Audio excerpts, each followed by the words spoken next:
brothers did not fit anymore. Those will be hand-me-downs. Exactly. Right. Hand-me-downs will be the right word for the way we were living. Could you ever dream how big it got for you to become who you became? I mean, from that shack to the Hall of Fame is a heck of a trip. No.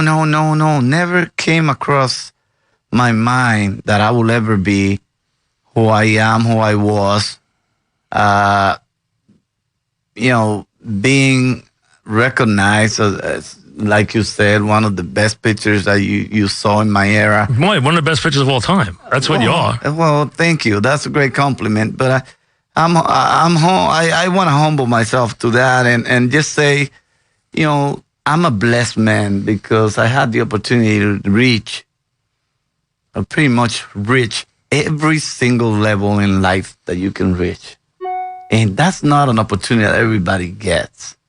Some people are born, and then from the place they're born, they go richer and richer and richer, or they go poor to the bottom.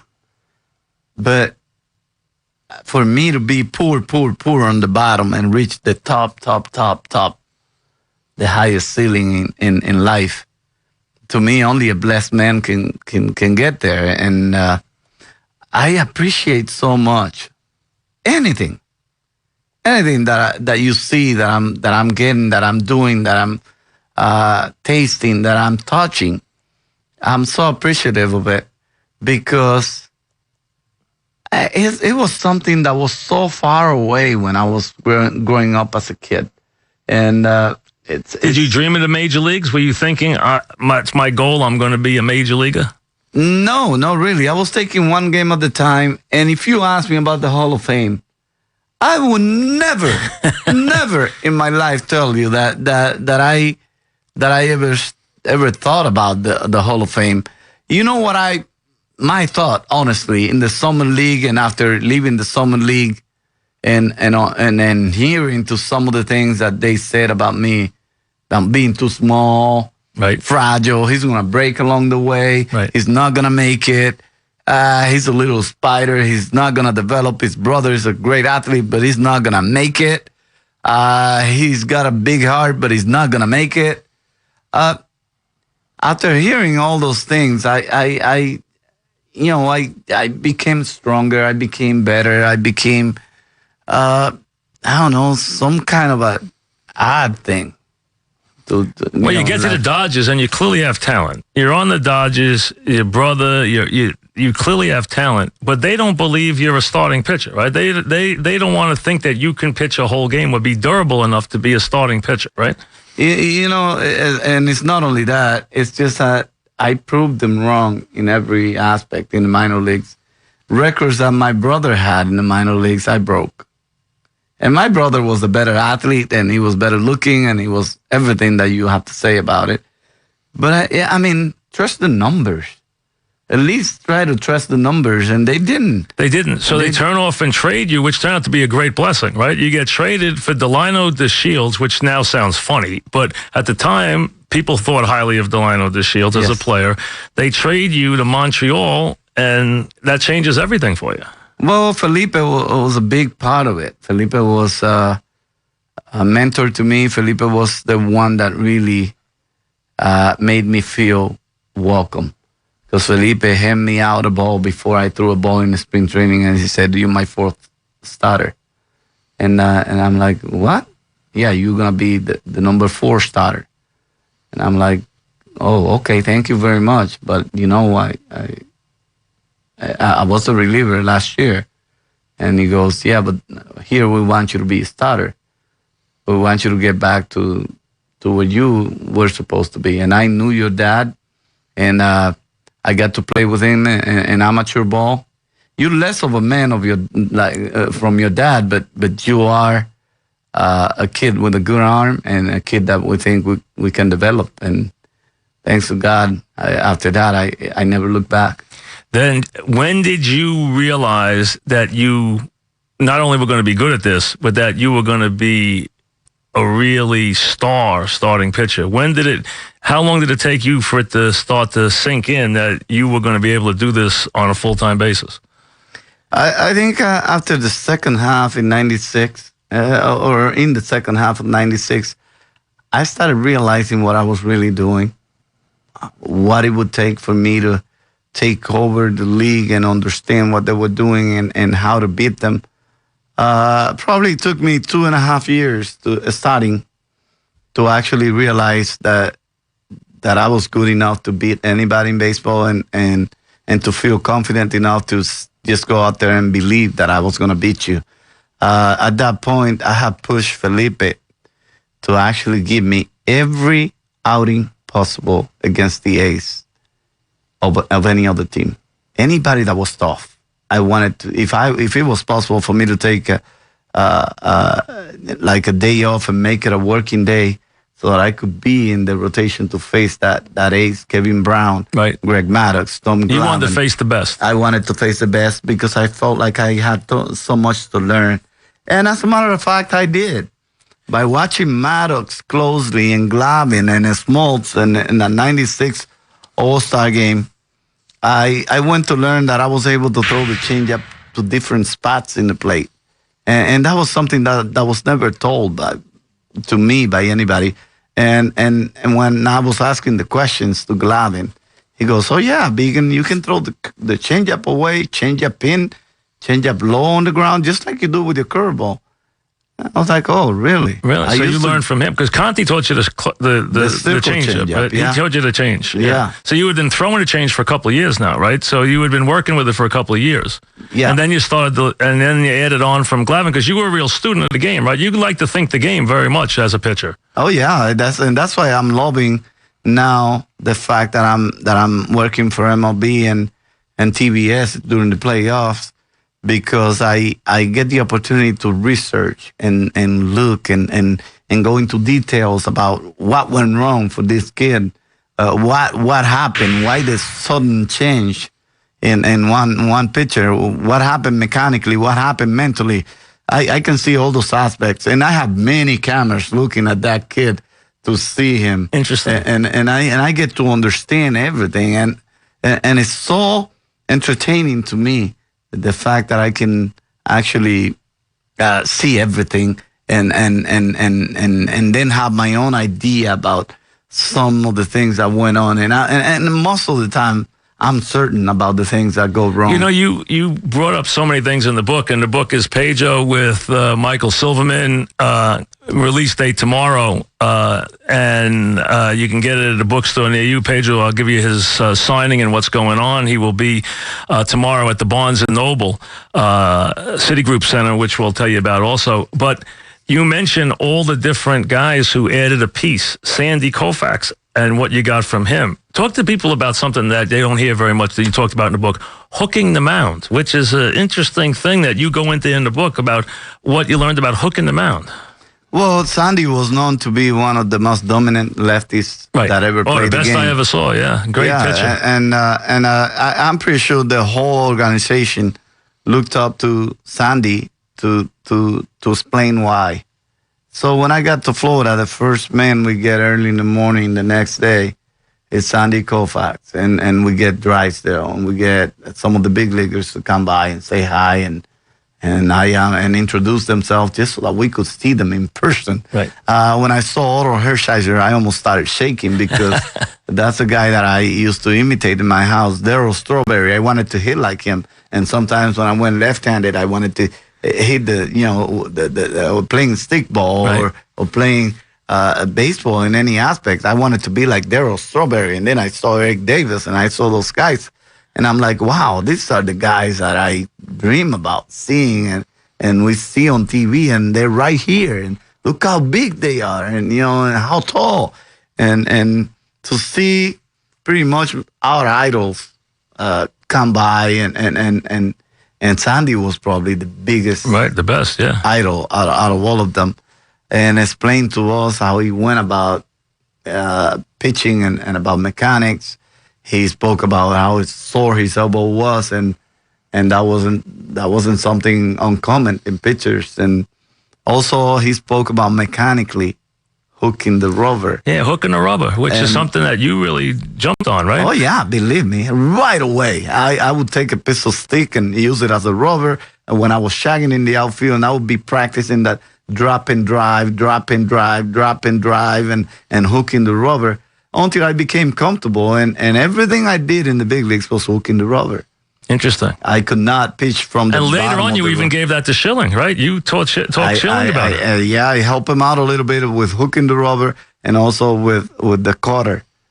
Schilling, at the end of his career, was able to use the cutter a little bit more effective. And you got something from Don Drysdale before he passed away, right? Yeah, I remember Don, and it's sad for me to remember this because that was the last tip he gave to someone. And I remember I had run into trouble, kind of tipping my pitches.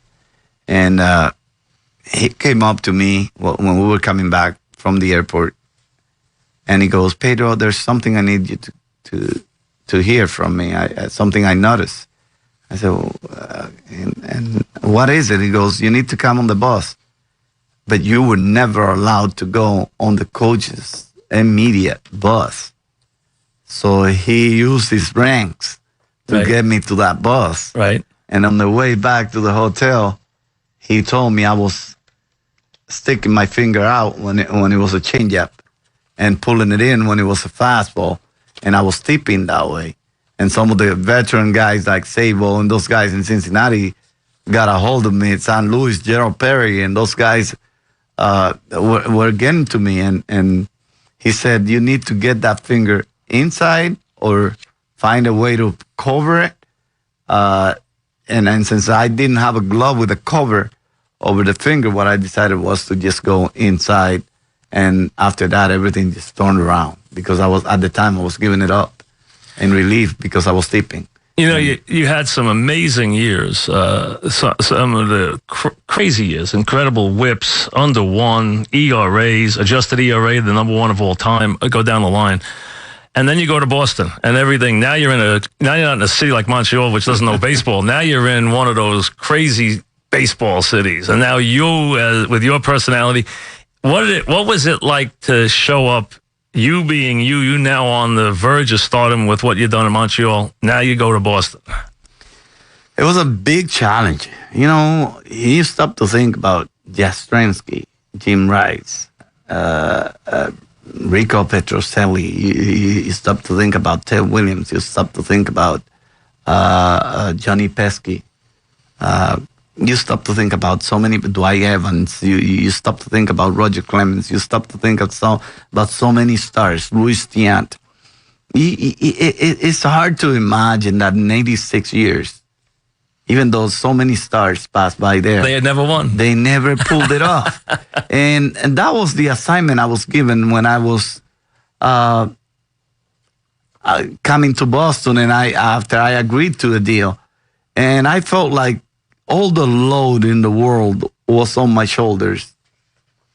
The time I had to deliver, and Boston was a town, a city where they know their baseball. They know when you're performing. You know, they know you. They get to know when you're giving max effort. They know when you really want to do it and when you don't, and they can perceive that. And it was amazing that I was able to go there and respond after 86 years. That's like a fishbowl. That's a city that's 1/7 of our city in terms of people, but it's crazy how much they look. They know everything that happens to that team. They know you can't go out in that city, right? If you're a player, that's a city that's a fishbowl. That's like living in a fishbowl. How hard was that? Well, it wasn't difficult for me because I was up to the challenge. I won, like I said earlier. Did the media get to you? Sometimes they will nip me and stuff like that. I'll snap, but I'll be honest. I would just say it. I did not hold it inside. I would just tell Channel C that's a BS kind of question, and I'm not going to answer it, and rub it up in his face and tell him I'm not going to answer that kind of question. And Johnny Miller will be sarcastic, and I'll just say, hey, that's BS, or this is that. But I was always quick to tell you exactly how I felt and what I thought about the situation. And they didn't mind it. They respected it. Now, 2 games I want to get to, because you probably are the type that remembers all these games, right? You pitched the best. We're talking with Pedro Martinez, the book Pedro. Pedro tomorrow will be at the Barnes & Noble Citigroup Center, 12:30 to 2:30 to sign.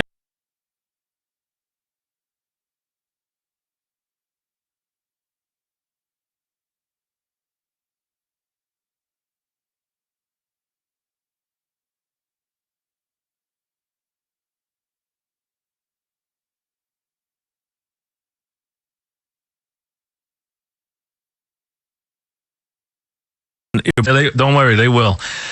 2 games. One, the most dominant game I ever saw anybody pitch against the Yankees, the Chili Davis home run game. I was there Friday night, September 10th, 99, full house. You allow one batter to get on base. Chili Davis hits a home run in the 2nd inning. Mike Stanley hits one, I think, in the 6th, and you win 3-1. 17 strikeouts, no walks, 1 hit. The most dominant game I ever saw anybody pitch against the Yankees. What do you remember from that game? I remember actually not in such a positive note. I was just a pitching coach, Joe Kerrigan.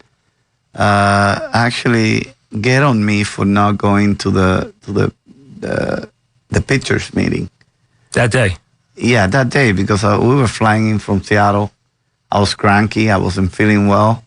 So I decided to go into the water pool, and I said, Joe, we just faced these guys. How much of a change can there be for me to make an adjustment all of a sudden to one of these guys? Go on, conduct a meeting, and don't worry, we're going to be fine. Did he get mad at you? He goes, no, you need to go to the meeting. I said, Joe, I don't feel like I need to go to the meeting. Let me take care of my body before I go out to pitch. And he goes, well, everybody's expecting you in the meeting. If you don't show up in the meeting, you better figure out how you're going to get Jeter out, because he's hitting 300 of you. And that automatically ticked me off. And I just said, you know what? I'm going to show it to you, and hopefully I'll have you take Jeter's bat and stick it somewhere. And did you know right away you had killer stuff? No. Okay. Actually, I was cranky. You were? I was feeling You didn't feel bad. good in the first inning? But I didn't go to the pitchers meeting. I got into the water pool. I felt warm. I felt like I was getting better. When I got to warm up in the bullpen, I wasn't feeling okay. Mm-hmm. But after I went through the first inning and to cap it off, Chili Davis is that long home run of me in the first inning. I just could look at Kerrigan and pretend that the meat was Kerrigan, and I wanted to hit him as hard as I could. And 17 strikeouts later, not another guy gets the base in that game. Well, and that's the way it was. But I was pissed off that Kerrigan, said that to me. So you were mad on the mound that night? I was a madman on the mound. Struck out 17 Yankees. And I like that. I kind of like that. I was quick to... You like to bring anger out to the mound? Oh, yeah. Yeah, I wanted someone to do something wrong just so that I could just have the satisfaction of taking it back. And remember the game when you hit Soriano and Jeter to start the game, right at the start of the game? Yeah. Did you hit him on purpose? Soriano, no. Jeter, yes. Why? Because Roger Clemens had plunked Millar after a homer the night before, and Ramiro Mendoza was pitching. He was a former Yankee, loved everybody in the Yankees. He was only throwing 82, 83. Roger was 97. So the best matchup would be that I did it the next day, and no better way to get it over with. Soriano swung at that pitch, and that's why it wasn't called a hit by pitch, and it was strikeout. So next for me will be to make the statement and make sure that nobody threw one pitch back to my players.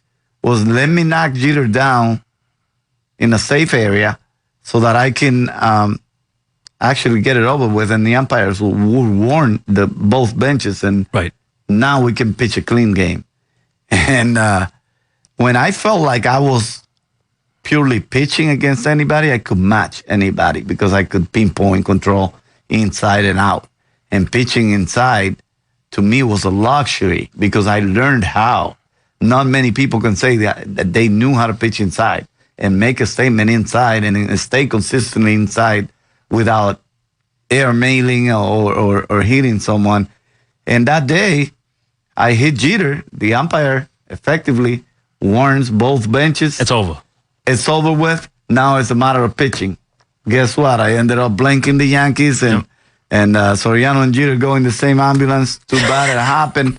They did, yes. Too bad Jeter had to step out of the game because I have a lot of respect for him, and it was never my intention to get him hurt, but I had to do it to protect my teammate. We're talking with Pedro Martinez, the book Pedro. Now, the guy who, you get this games, cat and mouse. How much did that annoy you? Because the guy who I know used to try and play little head games with you was Bernie, because he'd step out on you all the time and stuff. Bernie, one of my favorites, mild-mannered Bernie had a lot of tricks, right? He was a pain in the neck to pitch to, right? Yeah, he was a pain in the neck. He would be a guesser. He would be someone that would try to pick location. And he would guess pretty good. When he got what he wanted, Bernie was dangerous. And I there was one time I went and I had to say it in Spanish, and I said, Bernie, I'm going to plunk you. Because I noticed that you're looking back. And he went right away and told the umpire, he's going to hit me. He's going to hit me. And the umpire went, oh, no, he's not going to hit you. Yeah, he's going to hit me. He just told me in Spanish. And the umpire asked me what I said. I said, tell him to stop picking, to stop looking for location. And he said, hey, let's keep it clean. Let's keep it clean. And I said, Bernie, next time you do it, I'm going to plunk you. You know, there's some moments with you that obviously storybook, you can think of some of them. But I got to get to the game that being there that night, and it was always a treat to watch you pitch because, you know, you were a great pitcher. This game, I'm sure, it affected a lot of lives. Game 7, 8th inning, 5-2 Yankees. You're still on the mound. Now, surprised a lot of us, you're still on the mound. 5-2 Red Sox. 5-2 Red Sox, 8th inning, a comeback that we can remember. Obviously, you're still on the mound, 5-2. It starts off with a ball, to be fair to you, that Trot Nixon should have caught, but it goes for a double. Take me through that inning. First of all, you had to gas that inning. Take me through that inning, because it obviously became a very big 7th game with the home run later after you're gone. Mariano's 3 innings, gets guys fired. Take me through that 8th inning as you, the great Pedro, on the mound trying to finish the Yankees off in a Game 7. I'm going to take you a little further back. Go ahead. First and second in Boston, my previous game, I threw a ball behind Karim Garcia. Karim Garcia take obsession to it. The whole Yankee dugout feels like, what is he doing? Why is he throwing a ball behind my back? He's a 9th place hitter. I have men on first and second, and I'm leading by 1 run, playoff game against the Yankees. You be your own judge. You're not going to throw behind his head. Exactly. No you question. don't want to hit the 9th place hitter. Absolutely. To then get the bases loaded, no out. No question. Makes no sense. Makes no sense. But it went south. Right. I threw a ball trying to slide step and mess up his timing. I threw a ball behind his back. You were setting him up. No, I was just trying to get up and in. But nobody knows that I have a sore shoulder. Mm-hmm. I had just pitched in Oakland, 137 pitches. I'm pitching on short time. We had the travel from the West Coast to the East Coast to face the Yankees. Not enough time to rest late in the season. Pedro has the right to be sore. The fact that he never admitted it is another thing. And now the ball goes behind his back, hits the bat. Not even Karim, the bat. And here comes Posada, which I would say he's a no-brainer because you have to look at the situation. But worse than that, here comes Zimmer. After Roger retaliates and kind of sends a message that he doesn't want any more pitches close to, Manny takes obsession because everybody supposed to know that I'm not trying to hit Karim Garcia in this important game. Right. I agree with that. Now Karim Garcia goes into second, and he almost kills Todd Walker. And I'm like, hey, listen, you don't need to play dirty. Nobody's trying to hit you. You're not that good. So as he walking by, so Posada pops up out of the dugout, and he's talking, and he curses my mom. That's what he says. Which is when you supposedly were reported to hit him in the head. I remember that. Right, they thought you said you were going to hit him in the head. Exactly, but right. I would use this a lot to tell Jason Veritek, remember the sequence, remember what the plan is. And thank God I did that like an inning before. So I went like that, and I said, Posada, I'll remember that because my mom is something that's not ever done in Latin America for no reason. You get shot, you get killed, you get into a fight without asking for it, just by saying that. And he knows that rule because he's Latin. Right. And I lost all the respect in the world for Posada that day. And because I'm telling you these things, it's how everything developed. Zimmer takes matters into his hands, comes and sneaks by everybody. Nobody sees Zimmer coming in, except when I hear somebody mumbling, and I'm like, what? If you see the video, I say what twice. And then he goes, I'll tell you what, you son of... This is where you push him down by the back of the head. And that bothered you. No, really and not only that, he tried to jab me. Right, he did, which he apologized for. Which he said he was wrong. He did say he was wrong. Yeah. But you got killed there for, and I was going to bring that up next after the game, but you, since we're into it now, you got killed for the Zimmer thing, because how can you, athlete, pick on an old man? He later had said, I was wrong for going after Pedro, which he did say. You have always felt bad about this incident, right? You feel this is one you'd like to have back, right? Yeah, this is one I would like to erase. Right. And it's not going to go away. No, it's not, because people think that you were a bully against an old guy. Exactly, and that's not the way it is. If you know me in society and you know the true human being behind. To this day, it bothers you. You said in the book, it bothers you. This is the one incident in baseball you'd like to take back, is you wish you just ran away from something. Exactly. I wouldn't make a show out of it. Right. I would start running in the field and let him chase me and have security or someone from the Yankees. He would have fallen down, probably. Exactly. Yeah. Right. So you feel bad that you actually pushed him by the back of the head. I just had to react. I reacted because I'm never expecting those words from an older man. Right. Older people are used as an example to younger people. Right. As a coach, as a manager, as someone of baseball, I'm expecting a message. Pedro, you shouldn't do that. Take it from me. I'm Zimmer. And he got feisty and came after you. Right. And threw a jab. And that's what led me to reacting. Right. And you took him by the back of the head and pushed him down. Yeah, because my first reaction is to hold him from doing anything, but he jabbed right away, and that provokes a reaction from me. Even though I was. Do you hear this a lot still when you go around? Do people still get on you about the Zimmer thing? No, they understand. Oh, they do. Now they understand. To his credit, he came on and acknowledged that he messed up, which he said he was crying. He said, I never should have done it. Two, you in the book explain that this is the one baseball thing, for all the crazy stuff you've been involved in, this is the one you'd like to have back, right? Yeah, this is the one you wish you didn't do. I totally regret that it happened in my career, because I'm very protective of old people and less fortunate kids. Have you ever talked to Zimmer about this thing? Have you ever sat down? Never did, to be honest. And he's gone now, but I mean, yes. Open. Right. And I said always that that's the one I want to clean. Right. If I have to go and kiss him and hug him and get on my knees like an older man he is, and I respect, I was always open to do that.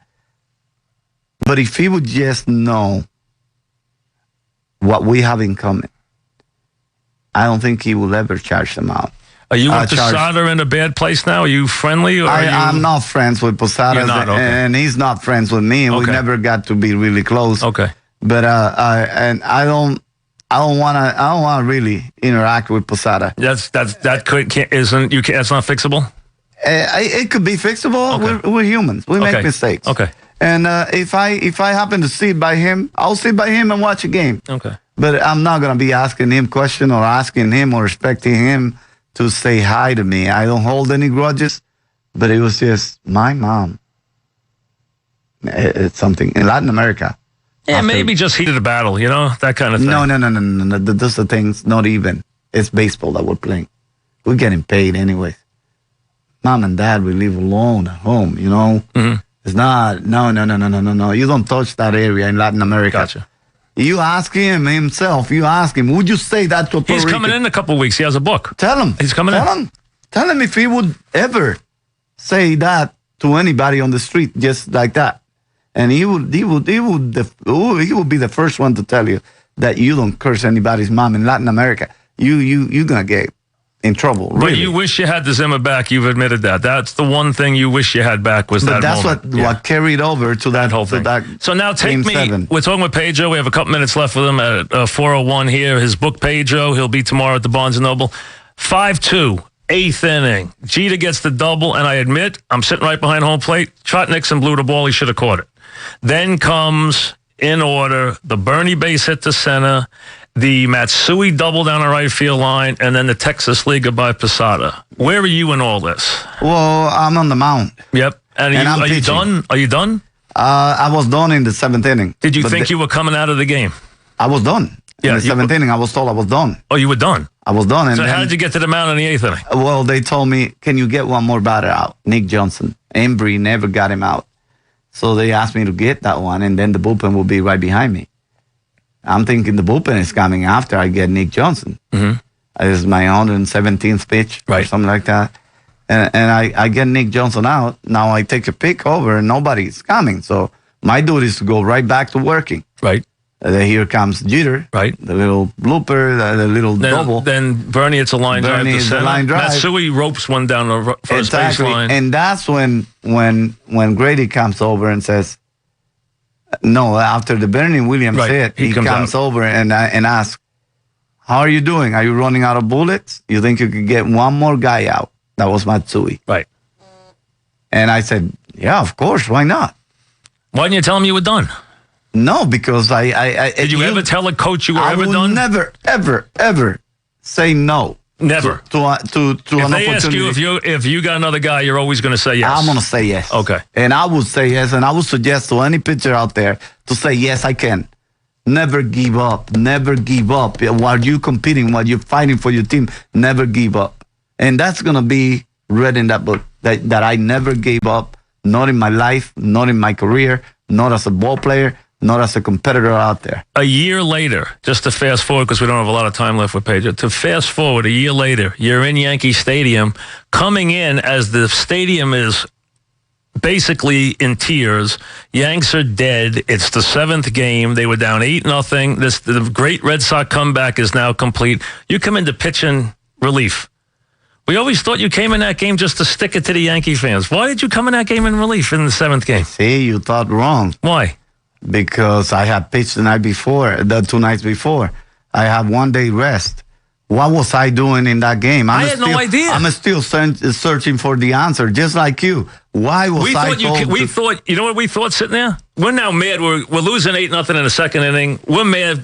We just lost 4 straight games to the Red Sox, okay? How bad is that for Yankee fans? Yeah. I'm sitting there thinking, Pedro's got to come in this game and stick it to us? That's what we're all thinking, that you wanted to be part of this celebration. No. I was actually asking, and later on I came to a conclusion. Why? Because I thought that they wanted to give Schilling the opportunity to pitch at home and not on the road because of the bad ankle. Mm-hmm. And that's what ended up happening. Because otherwise you don't use me. Right, because that backed you up in the World Series. Exactly. Right. That'll back me up since I was in the game. And you pitched game 3 in the World Series, exactly. Right, in St. Louis. That's where everything makes sense.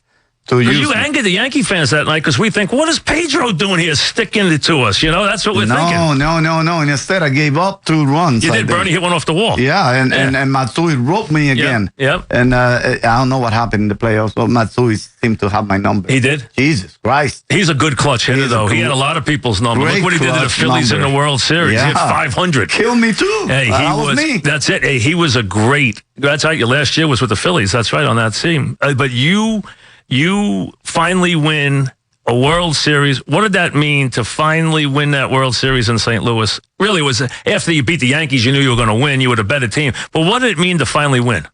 It was just like getting the world off my back. When I was able to come down with that trophy from the bus and just send it out to Ellisburg, it was like, oh, mission accomplished. Mission accomplished. I'm done. I could retire today and I'm a happy man. Because I accomplished what I was set to do in Boston. And no better feeling for me in my career, my entire life, than saying, mission accomplished. To win that World Series. Yeah, after 86 years. A couple of quickies with Pedro before we have to go in a couple minutes. The Mets. The Red Sox went back and forth, offer you the third year. Omar gives you the fourth year. I know you had a relationship with Omar. I know him well. You finally come to the Mets instead of the Red Sox. That was a tough choice, coming to the Mets, Red Sox. You come to the Mets. You regret coming to the Mets, or you're happy you came to the Mets? I'm happy I came to the Mets. You know why? Why? Because I gave the Red Sox every opportunity. I was offered the 4 years, 15 days before, from Omar Minaya. Right. My contract was done 15 days before, word by word, from me and Omar, right, alone on a Thanksgiving day. So he said, I'm giving you the fourth year, Pedro. Yeah, I'm giving you the amount of money you want was right around 14 per year, 4 years. And I said, if I cannot work it out with the Red Sox, I still have a meeting with the Yankees and the Red Sox, and the Red Sox have priority, and I'm going to give them 15 days. 15 days and probably... probably 20 hours, I get the call that I'm going to get a third year. And I was already packing to leave to get the physical to New York. And that's when I was told the third year was coming over from Boston. I said, it's a little bit too late. I have already committed. Were you ever healthy with the Mets? Yes, I was. 2005. You were? Okay. Yeah, I was 2005. And then after, I put up a great season in 2005. It was just that relievers blew 9 games after the 7th winning. And I ended up with 15 wins and leading the league, I think, in ERA. But too bad the team wasn't all together at that time. Now, by the time 2006 approached, I had been pitching for a long time. I developed a bad toe, and I was pushed a little bit. Now, there's been a story the last couple of days that Jeff Wilpon kind of forced you or encouraged you, use the word you want, forced, encouraged, whatever, to go out and pitch hurt. Is that true? I was shut down in Washington. Willie told me, Pedro, you're done. You're not going to pitch anymore. So I took the 4 days, and I just came over with the team, and I was sitting down. I'm in uniform. I'm not running. I'm not throwing. I'm not doing anything. And they announced that I was pitching against Dontrelle Willis here in Chase Stadium, and they sold 49,000 tickets. Dontrelle was hot at the time. Yes. Yeah, he was really hot, and he came up and said that, well, how are you doing, and this and that, and I said, I'm fine. I haven't run. I haven't done anything. The toe seems to be getting worse as I continue to pitch, with not going anywhere. And he just purely said, well, why don't you just give it a try one more time and see how it goes, because we already sold 49,000 tickets, and people are not going to be very happy that you're not out there. So I had to strap it on and go out there on a bad toe and try to pitch. He appealed to your competitiveness. Well, he told me clearly. Oh, he told you? We had an argument. He told me clearly you had an argument. Okay. That's why we paid you. I said, but I was shut down already for the year. And he goes, well, that's why we paid you this money, so that you can pitch when we ask for it. And I said, okay, you're the boss. You have the last word. So I went out. So in the winter, I couldn't find a solution for my toe. And now every time I push off the toe, I'm bleeding. It's swollen. It's sore. I'm numb. I'm not feeling well. And that's where I blew my calf. Everything just came after that. Tried to pitch on a bad calf, blew my shoulder. Boom, 2006. Talking with Pedro Martinez, when you look at some of these years, they're unbelievable. I mean, they're amazing seasons, as we talked about. 23-4, some of these ERAs.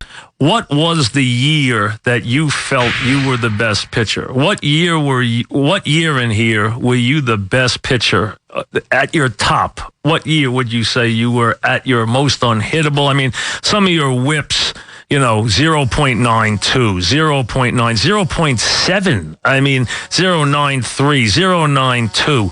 What year did you think this is the best Pedro anybody saw? What year would that be? I would say 99. 99? 99, even though the 2000 season is right there with it because Right. there's a carryover Right. from the 99 season.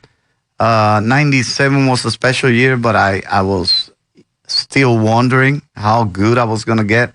But in 99, after I got to see the American League and I got to see that I wasn't hating, that I could save some energy, that I could just concentrate on pitching, and I was settled for the rest of my life. And in my career, I was someone considered, I said, I'm going to perform to the best way possible. And I went out there and did that. And not only that, I felt like I was on top of everybody. 37 walks, 300 and something strikeouts. Ridiculous. I mean, it was just, I'm out to get 37 walks, 313 strikeouts. you. Yeah. And that's the last time you saw someone strike out 300, right? Yeah, yes, and you did it. You did it twice. You did it the 2 years before. You struck out 305, and just innings pitched that year, you struck out 313 in 213 innings, which is just unbelievable. I mean, it's remarkable. It really is. Well, those 2 years, I felt special. You did. I felt like 99 was the year where I felt above everybody. I felt like I was on top of the mound and looking down at everybody, and the All-Star game was no exception. That was one time where I felt that, hey, you can be whoever you are in the National League. You're coming into my town, and I'm doing what I'm sure I can do, and let's see what happens. And what happened was great. 219 wins, 100 losses, adjusted ERA #1 of all time. If you take in the runs scored per the era, we mentioned everything else, the whips and everything else. Anything that you wanted to accomplish that you didn't accomplish? Was there any goal that you ever set for yourself that you didn't accomplish on a baseball field? No, not that I can think of. I think I was a champion in the National League, not with the Phillies, but with the Expos in What 94. year were you? What was the last year you were a dominant pitcher? What was the last year you had everything, body, mind, everything complete? What year was that? Were you 95. 2005. 2005. After that, you were not the same anymore. I wasn't the same anymore. Okay, so the last real year was last year. Somebody saw the real Pedro was 2005. 2005. Okay, and I pitched like it too. I just couldn't help the fact that Looper and the guys that we had couldn't close it for me. What pitching coach did you learn the most from in your life? I'll have to say Eliodoro Arias in the Dominican Republic, my first coach. Right after that, I will have to say Guy Conti, Dave Wallace, one pitching coach that a lot of people don't hear about, that I learned some important stuff, was Bobby Cuellar. Bobby Cuellar was someone that was only with me for like a year and a half, but meant so much to me.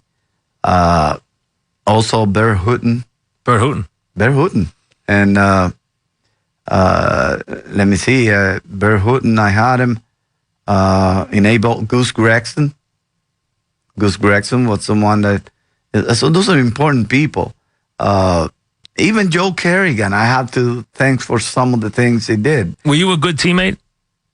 I would say it's up to my teammates to say that, but so far, for the reaction I get from everyone I played with, I would say I was. Yeah, you were a big star, and pitchers are a little bit maybe loners. They have their own ways of doing things. Were you a diva? They always painted you to be a diva. Were you a diva? Were you demanding on different things? Did you want things to be a certain way? Did you expect certain things from your clubs? No. No? I was really easy to blend. Oh, you were? Okay. I was like sugar in liquid. Really? I would just blend in with anything. You didn't make a lot of demands on teams or anything like that? No, I wanted the best team out there. And whoever was out there, I would try to make him look as good as possible. And I don't know if you noticed that, but 3 men on, nobody out, 4 errors, or because of errors, or because of walks, because of whatever, I would try to pick up. And I was really good at doing that because I never wanted to let a team down. Who is your what now? The hitter, you said Matsui gave you a lot of trouble when as far as an opposing that was hitter. only during the playoffs. What hitter did you just in your life say, boy, this guy just gives me fits? Was there one guy in the league? He might not even be a big player. For Seaver, it was a guy named Tommy Hutton, who wasn't even a regular. He used to go in there and get 3 hits off him when he played. Was there a guy who just had a habit of hitting line drives off you, or hitting the ball well off you? Jeter was a pesky Jeter? player. That he went the other way? He went, no, the ball fell the other way. Because it was fastballs inside 97 in the wrist, and somehow he blooped it. That inside-out swing. Yeah. But the guy that really gave me headaches, and I got him out a lot of times, was Pedro Martinez. He was tough. Because he was tough on Mariano. So many pitches. He was tough on Mariano, too. And he was Mariano. tough on everybody. Yeah, he killed Mariano. He owned Mariano. He didn't do well against me, but my God, 12, 13 pitches, 9 pitches, 8 pitches. I don't know. I wanted to get it over with. What pitcher was there that you looked and you were opposing and you said, great, I love beating this guy? What guy got your juices flowing that you loved to pitch against?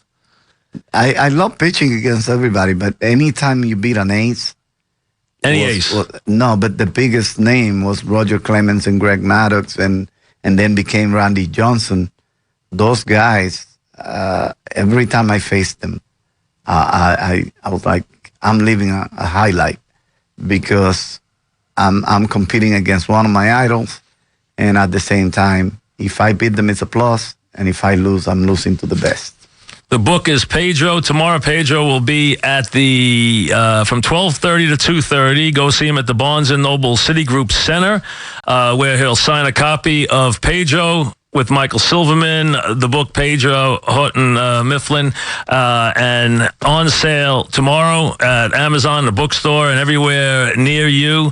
Pedro, thank you. Appreciate it. We could sit here and talk baseball all day, but I appreciate it. They tell me you got to run, so I know you did. They've been telling me for 10 minutes. I don't care. I don't listen to them anyway, but thank you. Thanks for coming in. It's fun talking to you about this stuff. It really is. It was a lot of fun to watch you pitch. It really was. You were a great competitor. Thank you very much. My pleasure. Thank you for having me. My God pleasure. bless you. Good luck with the book. Thanks. Pedro, back after this.